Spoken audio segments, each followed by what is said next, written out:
바울의 회심과 간증 전도라는 제목으로 주의 말씀 드리겠습니다. 조금 전에도 두 자매님이 아름다운 간증을 했죠. 간증이라고 하는 것은 자신의 신앙적인 체험을 고백함으로써 하나님의 존재를 증거하고 하나님께 영광을 돌리는 것을 간증이라고 합니다. 저희 교회도 이렇게 매주마다 웬만하면 간증을 해서 다양한 받은 은혜를 나눔으로 인해서 선한 영향력을 갖게 되고 하나님께 영광이 돌리는 시간을 갖고 있습니다. 저희 교회도 한때는 전문 유명한 강사를 불러다가 간증 집회를 한 적이 있습니다. 유명한 연예인이라든지 사회에 저명하신 분이 간증을 하면은 사람들이 많이 들러오고 또 전도가 될 것이다 싶어서 그렇게 한 적이 있었습니다. 몇 차례 이렇게 유명한 사람 불러다가 포스터를 돌리고 전단을 뿌리고 해서 간증 집회를 했지만 제가 다시는 그런 분들을 우리에게 부르지 않습니다. 안 부르는 이유가 딱 한 가지입니다. 간증의 주인공은 내가 아니고 하나님입니다. 간증을 통해서 하나님을 나타나야 되는데 그렇게 전문 강사들을 불러보니까 하나님이 없어요. 자기가 주인공이 돼버린 거예요. 하나님을 자랑해야 되는 자기를 자랑하고 있고, 그리고 그 간증대로 살아내지 못하고 있는 이중적인 삶을 보면서 제가 결심했습니다. 다시는 우리 교회에 그런 전문 강사들을 간증자로 안 불러야 되겠다라고 결심했습니다.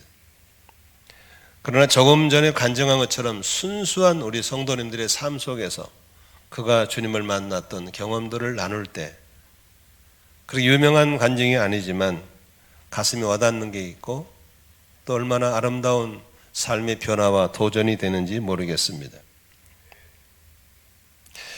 바울은 간증하면서도 나의 나된 것은 오직 나와 함께 하신 하나님의 은혜였다라고 간증하고 있습니다. 내가 이렇게 남들보다 더 많이 수고하고 애쓰는 것조차도 하나님의 은혜라고 전적으로 하나님의 은혜에다가 자신을 내어놓고 있는 걸 볼 수 있습니다. 작은 돌멩이 하나 가지고 그 큰 장성한 골리앗을 넘어뜨린 다윗, 지팡이 하나로 홍해바다를 가른 모세가 위대한 것이 아닙니다. 누가 위대합니까? 그를 쓰시는 하나님이 위대하고 그를 사용해서 영광을 드러내신 하나님이 위대하기 때문에 간증은 하나님께 영광이 되어야 될 줄로 믿습니다. 오늘 본문은 사도 바울이 한 간증입니다. 사도 바울은 사도행전의 곳곳에 여러 차례 자신의 간증을 통해서 전도가 있는 걸 볼 수 있습니다. 그러므로 읽다 보면은 똑같은 내용이 자주 나온 것은 바로 바울 사도의 간증입니다. 간증에는 4가지 요소가 꼭 들어있어야 됩니다. 그래서 처음 간증하신 분들, 생산 마치고 간증하신 분들에게 내가 간증하는 방법들을 잘 가르쳐 드립니다.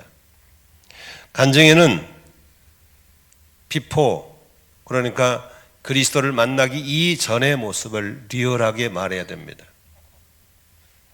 두 번째, now, 어떻게 그 예수를 만나는가, 어떻게 하나님 만나고 변화됐는가에 대해서 그걸 잘 설명해 줘야 됩니다. 세 번째, after, 예수를 만난 이후에 나는 어떻게 변화됐는가에 대해서 자기 간증이 있어야 됩니다. 그리고 나서 미션입니다. 그렇게 변화된 내가 하나님께 어떤 사명을 받아서 어떻게 가고 있는가에 대해서 쓸 수 있어야 간증이 되는 겁니다. 그런 조리 없이 횡설수설하다가 자기 자랑 잔뜩 하고 나서 하나님은 온데간데 없이 하는 간증은 아닙니다. 그런 간증 집회가 주변에 많이 있습니다. 그래서 저희 교회도 몇 번 그렇게 하다가 돈만 들고 열매도 없고 냄새가 좋지 않습니다. 그리고 그렇게 간증한 사람의 삶 속에 들여다보면 내용이 별로 없었습니다. 그래서 저는 가정교회를 전환한 이유는 순수한 성도들의 간증을 듣고 있습니다. 얼마나 아름다운지 모르겠습니다. 그리고 은혜가 되고요. 바울 사도는 오늘 이런 각도에서 자신의 간증을 하고 있습니다. 첫 번째로 예수 만나기 이전의 자신의 모습을 얘기하고 있습니다. 26장 9절을 한번 보도록 하겠습니다. 같이 읽습니다. 사실 나도 한때는 나사렛 예수의 이름을 반대하는 데에 할 수 있는 온갖 일을 다 해야 한다고 뭐 했다고요? 뭐 했다고? 생각하였습니다. 대체적으로 이렇게 바울 사도는 자신이 과거에 잘못된 생각, 편협된 생각 때문에 그리스도를 박해했다라고 얘기하고 있습니다. 어떻게 박해했는가 볼까요? 10절 같이 읽겠습니다. 그래서 나는 그런 일을 예루살렘에서 하였습니다. 나는 대제사장들에게서 권한을 받아가지고 많은 성도를 옥에 가두었고 그들이 죽임을 당할 때에 그 일에 찬동하였습니다. 지금은 바울이 예수를 전하고 교회를 세우는 사람이었지만 예수님 만나기 전에는 예수 믿는 사람을 감옥에 가두고 예수 믿는 사람들을 괴롭히고 예수 믿는 사람들을 죽이게 하는 일에 찬동자였다라고 고백하고 있는 겁니다. 11절에 여기서 그치지 않고 갈수록 더 극성을 부리는 활동을 하는데 11절 같이 보겠습니다. 그리고 회당마다 찾아가서 여러 번 그들을 형벌하면서 강제로 신앙을 부인하게 하려고 하였습니다.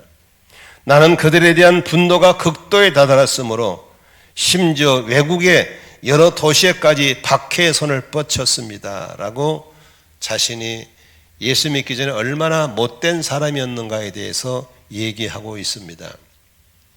그런데 보십시오. 그렇게 대단한 바울 사도, 스펙이 대단한 사람이 어떻게 그렇게 잘못된 길로 가서 잘못된 일을 했을까를 봤을 때 원인은 딱 한 가지입니다. 9절에 보시면 여러분들이 언더라인 할 필요가 있습니다. 9절 한번 읽어보겠습니다. 사실 나도 한때는 나사렛 예수의 이름을 반대하는 데에 할 수 있는 온갖 일을 다 해야 한다고 뭐 했다고요? 생각하였습니다. 여기 보십시오. 잘못된 생각, 편협된 생각, 삐뚤어진 생각 때문에 역풍을 따라가고 악순환을 가고 그리고 트러블 메이커로 살아가는 사람들이 주변에 얼마나 많은지 모릅니다. 어제 토요일 날 중보기도를 인도하는데 우리 토요일 중보기도는 흐름이 거의 비슷합니다. 매주 하니까. 그런데 갑자기 예언적인 기도회가 나왔습니다. 바로 이 부분입니다.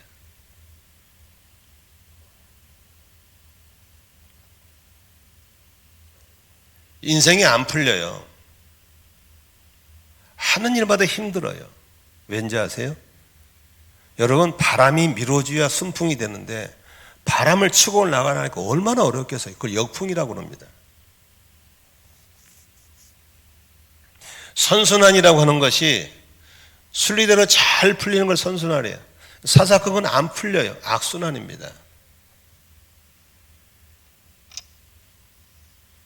그런 분들이 있어요. 공동체 너무 안타까워요. 참 한마디로 짠해요. 짠해. 왜 저렇게 살까? 왜 인생을 하나님이 밀어주는 순풍이 되는데 왜 이렇게 하나님과 맞짱 뜨고 살아갈까? 모든 게 순리가 되는데 왜 이렇게 역순환을 가고 있을까? 악순환을 가고 있을까? 간데마다 화평동의로 사람들과 좋은 관계를 맺고 살았는데 간데마다 이렇게 말썽을 피우고 문제를 일으키고 살아갈까?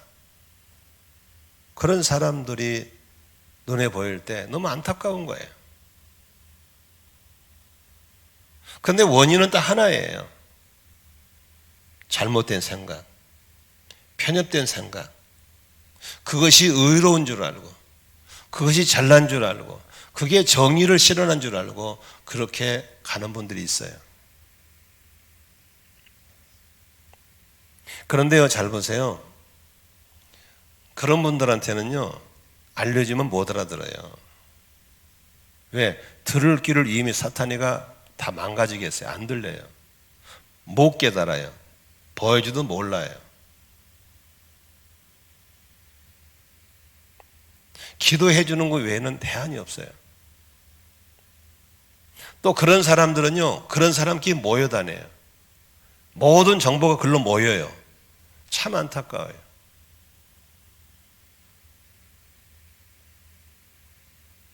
걱정이 되는 게 아니라 불쌍하더라고요. 그래서 하나님 안타까워요. 하나님 그런 사람을 공동체 없게 해주세요. 많은 사람들은 자기가 갖고 있는 생각이 옳은 줄 알아요. 그런데 이건 알아야 돼요. 바울 사도는 사울이라는 청년은 이게 옳은 줄 알아요. 그러니까 그냥 목숨 걸고 다니는 거예요. 목숨 걸고 막 그냥 한마디로 그냥 목숨 걸고 전 도시, 전 나라, 심지어는 외국에까지 가서 이 일을 하는 거예요. 목숨 거는 거예요.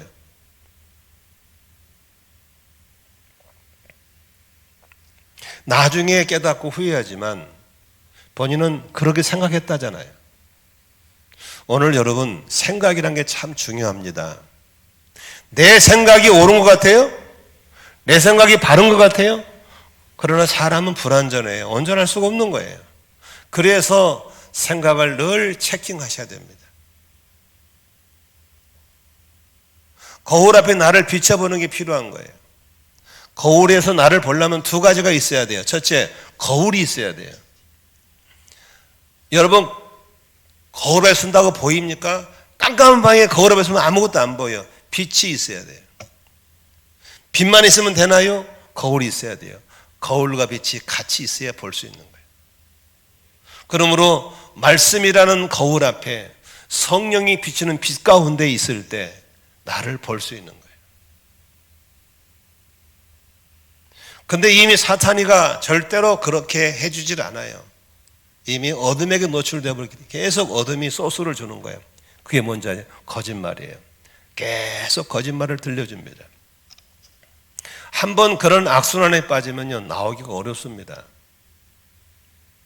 그래서 여러분, 그런 악순환에 빠지지 않도록 날마다 무릎을 꿇고 말씀의 거울 앞에 서서 성령이 비춰주시기를 기도하는 그런 겸손함이 있을 때 하나님이 말씀하시고 또 들려주실 줄로 믿습니다. 어느 날부턴가 저에게는 한 가지 습관이 생겨졌어요. 아침에 일어나면 첫 시간에 이 발바닥이 땅에 대기 전에 그냥 침대에서 그대로 바로 무릎을 꿇어요. 그리고 딱 한마디, 주님, 오늘도 예수님이 나의 주이심을 고백합니다. 그거 듣는 거예요. 때로는 책망도, 때로는 권면도, 때로는 위로도 듣는 거예요. 저녁에 잘 때도 피곤하지만 그냥 한번 꿇어요. 여러분 무릎 꿇으면 좋습니다. 무릎 꿇으면요 관절이 좋아져요. 무릎을 딱 꿇습니다. 그리고 납작이 엎드려서 그 짧은 시간 들어요. 근데 하나님은 기가 막힙니다. 말씀하세요. 때로는 위로를, 때로는 격려를, 때로는 책망을 들어요. 오늘도 여러분이 생각이 옳다고 주장하는 것 있다면 혹시라도 모르니까 말씀의 거울 앞에 성령의 조명하심 앞에 한 번쯤 서보시기를 바랍니다. 그래서 어둠에 노출되기 전에 성령께 노출되기를 바라고 거짓말의 기준이 아니라 진리의 기준이 되어서 오늘도 이렇게 사울이라는 청년이 엄청난 에너지를 가지고 잘못 써가지고 그렇게 사람을 죽이고 감옥에 집어넣고 교회에 불을 지르고 사람을 순교하게 만드는 그렇게 어둠의 도구로 쓰임받지 않기를 주의 이름으로 축원합니다. 축원합니다. 그러면 이 사람은 어떻게 해서 예수를 만나게 되었습니까? 바로 성경을 보면은 이렇게 써 있습니다.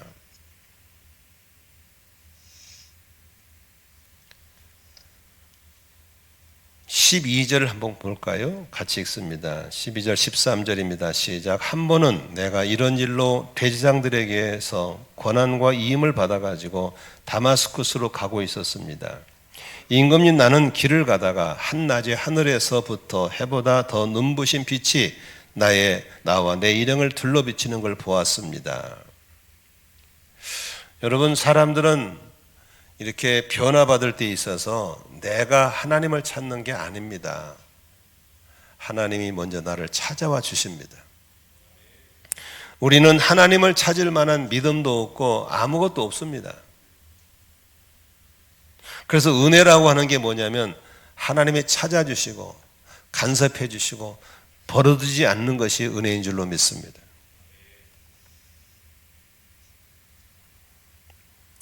그날도 여전히 사울이라는 청년은 다마스쿠스라는 지역에 있는 그리스도인들을 잡으려고 권한을 가지고 위임장을 가지고 힘차게 달려가고 있었습니다. 그때 한낮에 하늘에서 강력한 눈부신 빛이 비쳤습니다. 여러분, 한낮인데 빛이 얼마나 강했던지 눈을 뜰 수 없게끔 비쳐서 쓰러졌습니다. 14절에 모두 땅에 엎어졌다 그랬습니다. 그때 히브리 말로 음성이 들려왔습니다. 사울아, 사울아, 너는 어찌해서 나를 핍박하느냐라고 14절에 말하고 있습니다. 그러면서 가시돋친 채찍을 발길로 차면 너만 아플 뿐이다 라고 음성을 들려주었습니다. 15절입니다. 주님 누구십니까? 하고 물었더니 주님께서 대답하기를 따라합시다. 나는 네가 핍박하는 예수다.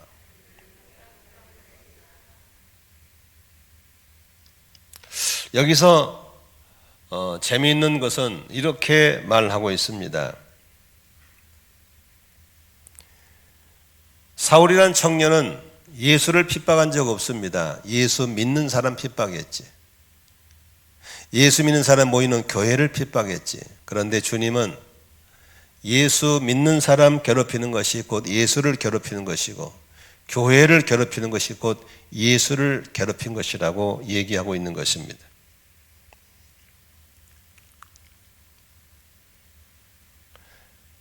예수 핍박하는 것은 한마디로 네 발로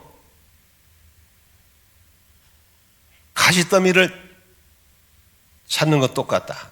여러분, 가시를 향해서 발길질하면 누구만 찔려? 나만 찔리는 거예요. 계란으로 바위를 던지면 바위가 깨지는 게 아니라 계란만 깨지게 되어 있습니다. 다시 말하면 너가 하고 있는 매우 어리석은 일이라는 사실을 알려주고 있습니다.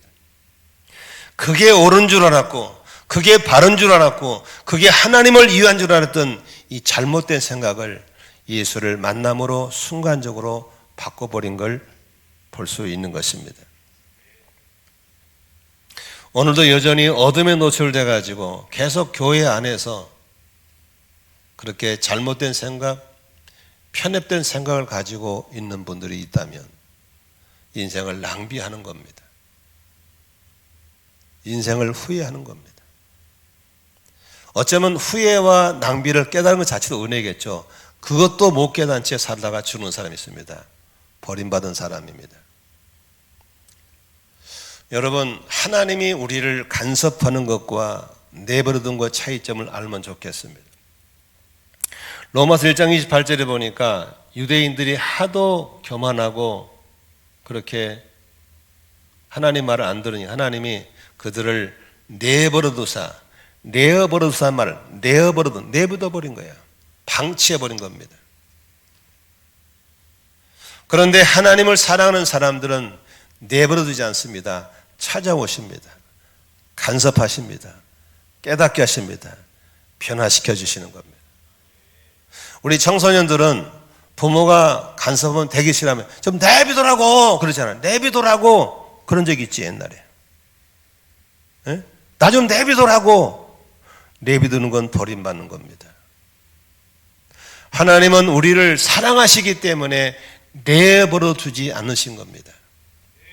찾아오셔서 간섭하시고 네 눈, 네 생각을 체킹할 수 있도록 하시는 것이 하나님의 은혜인 줄로 믿습니다.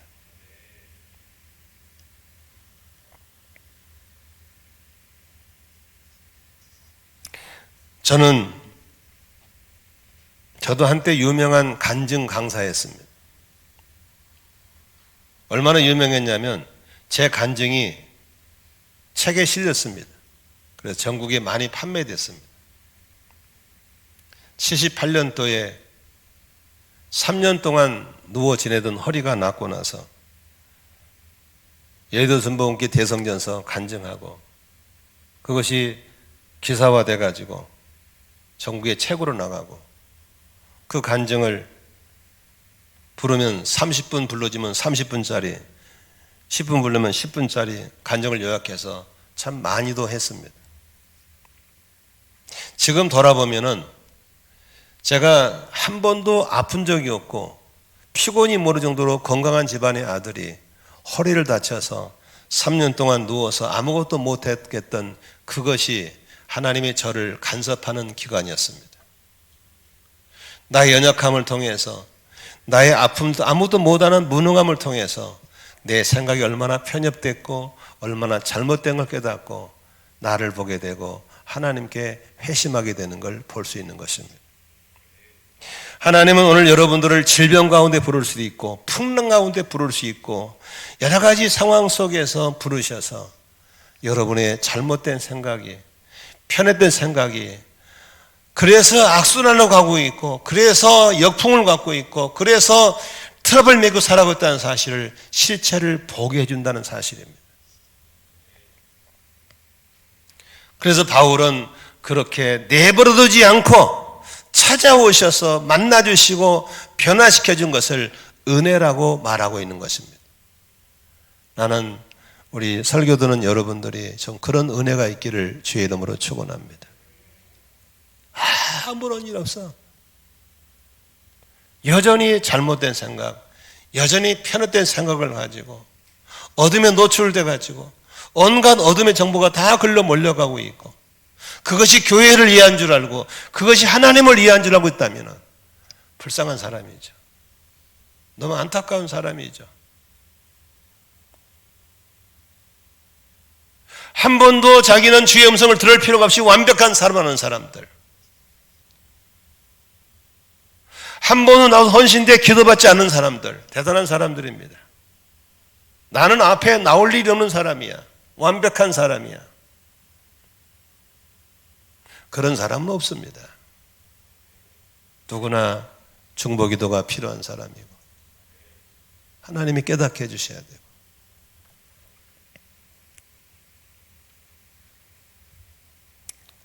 가장 고통스러웠던 저희 병상생활 3년이 지금의 나를 만들었다면 그 고통스러운 주님의 간섭이 지금 저에게는 참으로 보물이 될 수밖에 없는 겁니다.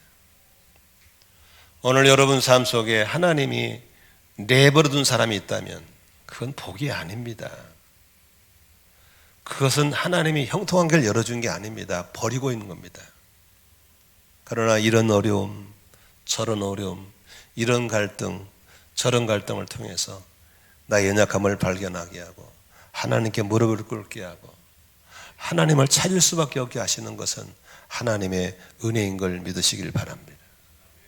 그걸 통해서 혹시라도 내 생각이 잘못되지는 않았는지, 혹시라도 내게 편협된 생각이 있지는 않는지, 그래서 내가 엉뚱한 일을 하면서 이렇게 역풍을 역풍으로 모르고 악순환을 악순환으로 모를 정도로의 무지함 속에 살고 있지는 않는지 자신을 돌아볼 수 있다면 여러분에게는 새로운 간증이 쓰여지게 될 줄로 믿습니다. 잘못된 생각 때문에 가시로 발길질을 하면은 누구만 다칩니까? 내 발만 다치는 거예요. 저는 목회하면서 그런 악순환에 빠진 사람들을 종종 볼 때마다 너무 안타까워요. 여기 보세요.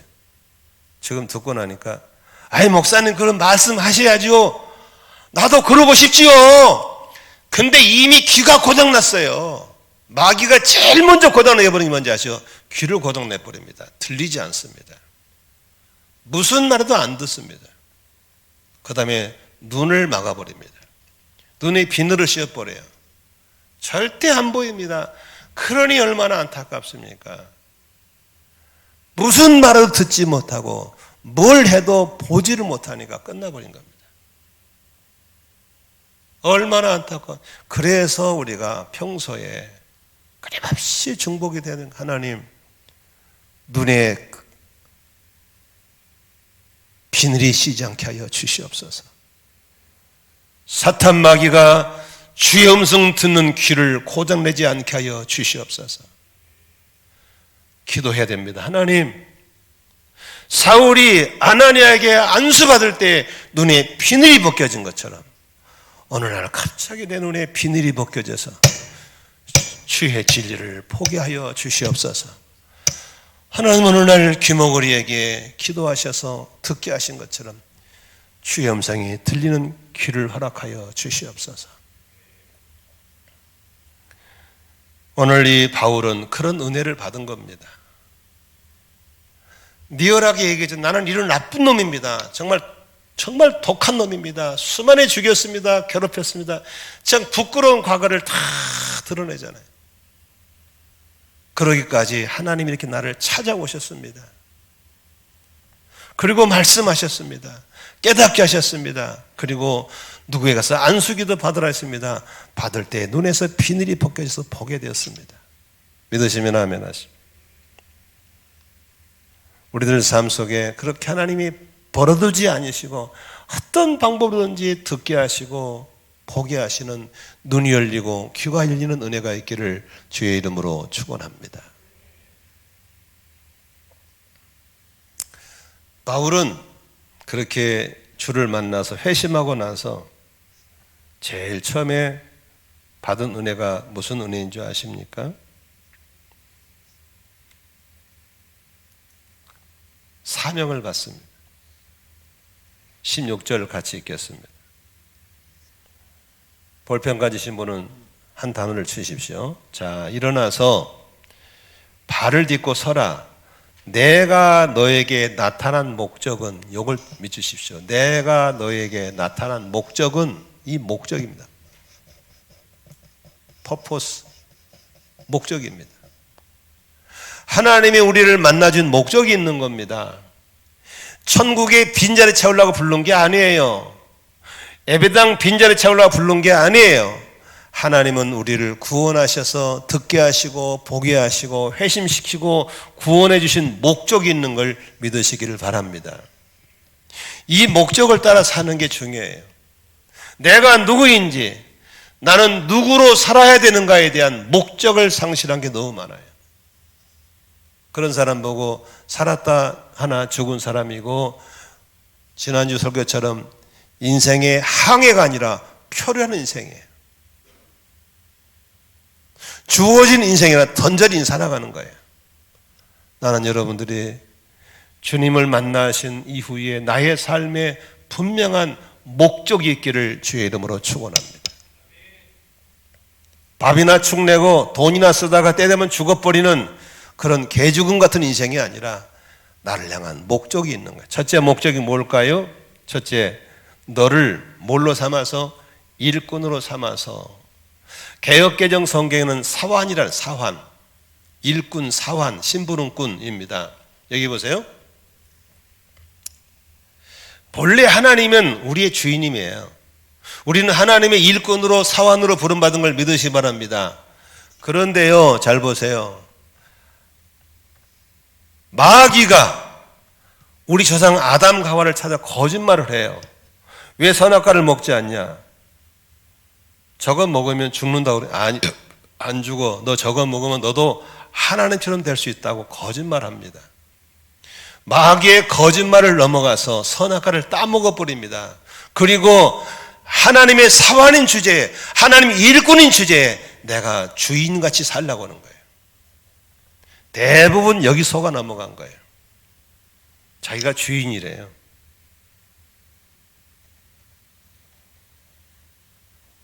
자기가 주인이래.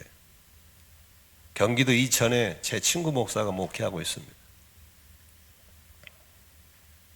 지금은 고인이 됐습니다마는 우리 팔라완 목장에 섬기는 그 여자 선교사님의 외할아버지가 그 교회 장로님이었습니다. 그래서 내가 얘기를 잘 알고 있습니다. 한 장로님이 사탄의 거짓말에 속은 거예요. 네가 교회 주인이다. 곳간을 네가 지켜라. 이 사람은요, 교회 재정을 딱 지키는 게 자기의 사명이야. 누구도 손 못 대게. 그래 교회가 아무것도 못하는 거야. 근데 그 목사님하고 그렇게 힘들었어요. 돈을 딱 쥐고 안 주니까. 그러다가 이제 전인자가 힘들게 떠나시고 내 친구 목사가 그 교회에 갔어요. 여전히 자기 사명이 그건 줄 알고 있으니까 지키고 있는 거. 곳간을 지킨 곳간지기 한마디로. 근데 이 내 친구 목사님이 그 사실을 알고 철두철미하게 돈을 안 써요. 철두철미하게 4년을 지키더래요. 4년 동안 절대 안 쓰는 거예요. 버스 타고 다니고 정확하게 계산하고 나머지 다 반납하고. 그러니 재미가 없잖아요. 이 지킨 사람들은 누가 가지러 와야지 지킬 재미있는데 안 가지러 오니까 그러잖아. 재미 하나도 없잖아. 혼자 뭔 재미 됐어? 뺏으려면 있어야 재미있는데 안 뺏어버리니까 아예. 얼마나 재미가 없어. 4년 동안 재미 하나도 없는 거야. 전임자는 그래도 갖다 쓰러 오는데 지키려는. 아니 생각해봐. 지킬 제목이 없잖아요. 재미가 없어. 이 사람은 아예 안 해버리니까. 계속 기도만 하고. 근데 이제 친구 목사님이 치아가 안 좋아요. 치아가. 이가 다 썩었어요. 그래가지고 이 젊은 사람이 받음새 이가 없어요. 어느 날 그 장로님이 오셨어요. 그때 돈을 60만 원을 갖고 왔어요.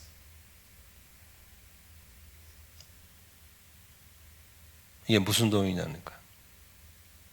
목사님 치아하십시오. 설교 듣기가 어렵습니다. 발음이 세서.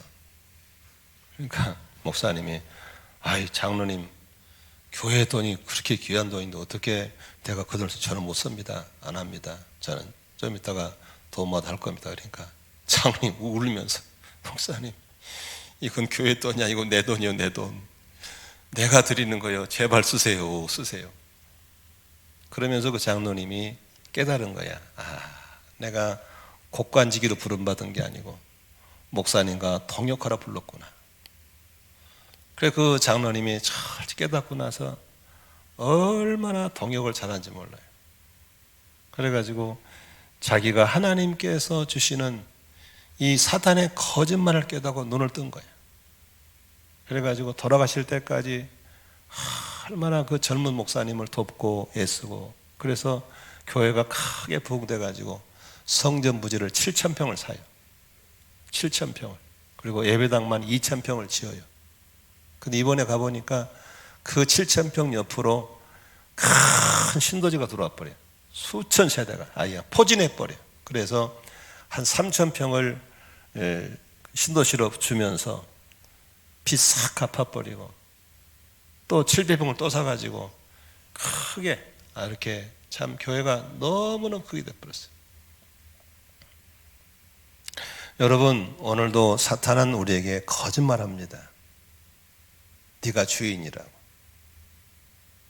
그러나 여러분 거짓말 벗어나는 순간부터 어떻게 우리는 주인은 하나님이시고 나는 심부름꾼 사환이고 일꾼인 걸 믿으시기를 바랍니다.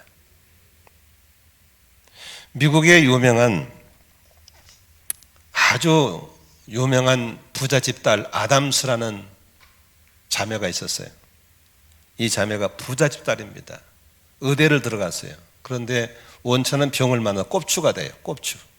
그래서 부자가 꼽추에 걸려가지고 고생을 하는데 의사가 유럽의 휴양지를 갔다 오라고 그래요. 돈이 많으니까 유럽 휴양지 갔어요. 유럽의 휴양지 가다가 어느 빈민촌을 방문하게 돼요. 가니까 너무너무 어려운 사람들이 비참해 사는 게 안타까워요. 그래서 그 아담수가 껍질의 몸으로 그들을 돕다가 깨달아요. 내 인생이 바로 이런 사람들을 섬기라고 불렀구나 하고 자신의 사명을 깨닫게 돼요. 그래서 가진 재산들을 다 풀어서 그런 빈민촌 가서 섬기는 삶을 살아요. 그래서 그가 유럽에서 발견한 사명을 따라 미국 돌아와 가지고 가는 곳마다 빈민들을 섬기는데 자신의 삶을 들여요. 오늘도 하나님이 찾아오셔서 네가 주인이 아니야, 너는 내 일꾼이야, 주인은 나야 라고 하나님이 깨닫게 하시기를 주의 이름으로 축원합니다. 네게 맡겨준 일을 본 것과 장차 보일 증인이 되라. 앞으로 내게 많은 걸 보여줄 거야. 본 대로 깨달은 대로 증인이 되라고, 간증자가 되라고 말하신 걸 믿으시길 바랍니다. 그리고 16절에 구체적인 비전입니다. 17절입니다. 나는 이 백성과 이방 사람들 가운데서 나를 건져내어 이방 사람들이 보낸다. 이방 선교로 보낸다고 말씀하고 있는 것입니다. 오늘날도 많은 성도들이 사탄의 거짓말에게 철저하게 현해되어 있습니다. 너는 평신도야, 아무것도 하지 마, 너는 교회에서 예배만 드리면 돼, 헌금만 해주면 돼, 다 목사님들이 하는 거야. 이런 철저한 거짓말에 속는 무들이 얼마나 많은지 모릅니다. 베드로서 2장 9절에는 이렇게 써 있습니다. 그러나 여러분은 택하심을 받은 족속입니다. 왕과 같은 제사장들입니다. 거룩한 민족입니다. 하나님의 소유된 백성입니다. 그래서 여러분을 어둠에서 불러내어 자기의 놀라운 빛 가운데로 인도하신 분의 업적을 여러분이 선포하는 것입니다. 여러분들은 하나님의 택하신 백성인 걸 믿으시면 아멘 하십시다. 제사장으로 부른 걸 믿으시면 아멘 하십시다. 거룩한 민족이고 하나님의 소유된 백성인 걸 믿으시면 아멘. 거짓말 섞지 마시고 여러분들은 하나님의 앞에 쓰임받는 일꾼이 되시기를 바랍니다. 2장 11절에 베드로는 그렇게 말합니다. 사랑은 여러분, 나는 나그네와 거리움 같은 여러분에 권합니다. 영혼을 거스려 싸우는 육체적 정욕을 멀리하십시오. 여러분 이방 사람들의 행실을 바르게 하십시오. 그렇게 해야 그들은 여러분더러 악을 행하는 자라고 욕하다가도 여러분의 바른 행위를 보고 하나님께 찾아오시는 날에 하나님 영광을 돌릴 것입니다. 여기 보십시오. 여러분의 바른 행위를 보고 하나님 영광을 돌릴 거라고 했습니다. 여기 한번 보시겠어요? 어제 국민일보의 기사에 종교를 갖지 않은 비종교인들을 1000명을 상대로 앙케이트를 조사했어요. 어느 종교에 호감이 있냐? 불교의 50.4%, 천주교의 50.7%, 기독교의 31.6%였어요. 너무 부끄러웠어요. 근데 기사가 또 뭐라 쓴지 아세요? 그래도 감사한 건 지난해보다 6%가 올랐다네. 왜 기독교가 이렇게 돼버렸습니까? 다시 한번 우리를 돌아봐야 됩니다. 저는 요새 진정한 영성이 무엇인가에 대해서 많이 묵상하고 있습니다. 여러분, 귀신을 쫓아내는 게 영성입니까? 병든 사람이 기도하면 병이 낫는 게 영성입니까? 저는 그렇지 않다고 생각합니다. 진정한 영성은 내가 말한 대로 살아내는 것이 영성이고, 여러분은 설교를 듣는 사람이기 때문에 말씀을 받은 대로 살아가는 것이 영성인 줄로 믿습니다. 우리 개신교는 이 영성을 회복하셔야 됩니다. 국민들이 우리에게 실망한 겁니다. 저것들 말만 번지를 하지 아무것도 아니야 라고 보고 있기 때문에 31.6%밖에 지지하지 않는 겁니다. 오늘 베드로는 그렇게 말합니다. 12절 보십시오. 여러분은 이방 사람 행실을 바르게 하십시오. 그렇게 해야 그들은 여러분 보고 악을 행하는 자로 욕하다가도 여러분의 바른 행위를 보고 하나님께 찾아오신 날에 하나님께 영광을 돌릴 것입니다.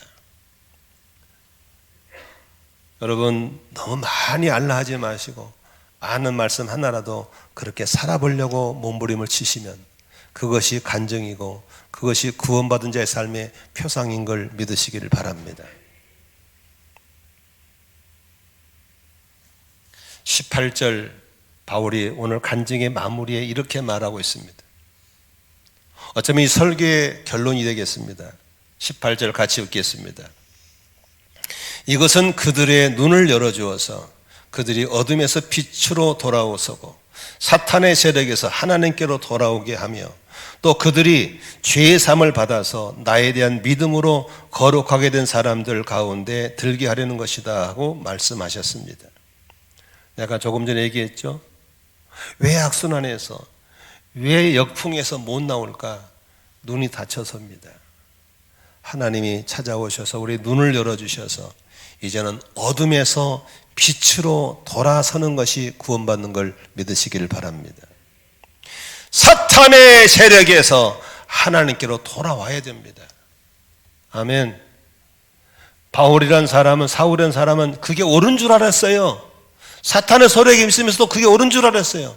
그러나 하나님이 찾아오시는 은혜 때문에 눈에서 비늘이 벗겨지고 귀가 열려짐으로 아, 내가 사탄에게 속았구나. 하나님께로 돌아오게 되고 죄사함 받고 믿음으로 거룩함을 입은 공동체 속에 들어오게 됐다라고 했습니다. 여러분, 목장에 들어온다고 구원받았나요? 여기 예배당 들어온다고 구원받았나? 아니에요. 거룩한 공동체에는 순풍만 있습니다. 거룩한 공동체 속에는 선순환만 있습니다. 오늘 여러분들이 왜 사울 때 그랬는가? 어떻게 구원받았는가? 어떻게 변화됐는가? 이 바울 사도의 간증을 통해서 나의 삶의 인생 스토리를 점검해 보시기를 바랍니다. 단 한 사람도 그렇게 어둠의 거짓말에 속아 넘어가서 역풍 가운데 악순환 속에 살지 않기를 주의 이름으로 축원합니다. 내 발로 가시채를 치면 칠수록 내 발만 아프지 아무 소용도 없는 겁니다. 그러므로 오늘도 사탄의 거짓말, 네가 주인이야, 네가 주인이야 속지 말고 오늘도 주의 일꾼으로 사완으로 살아가시기를 바랍니다. 하나님, 내 눈이 고장나지 않게 해주세요. 내 귀가 고장나지 않게 하세요. 오늘도 날마다 내 생각이 바른가 틀린가를 진리의 거울 앞에 성령의 빛 가운데 나를 비춰보게 해주십시오. 이 짧은 인생은 단 한순간도 내가 역풍이나 악순환과 트러블 메이커로 살지 않도록 붙잡아 주십시오. 이렇게 기도하는, 그러고서 아름다운 간정을 엮어서 많은 사람을 주께로 돌아오게 하는 은혜가 있기를 주의 이름으로 축원합니다. 기도하겠습니다.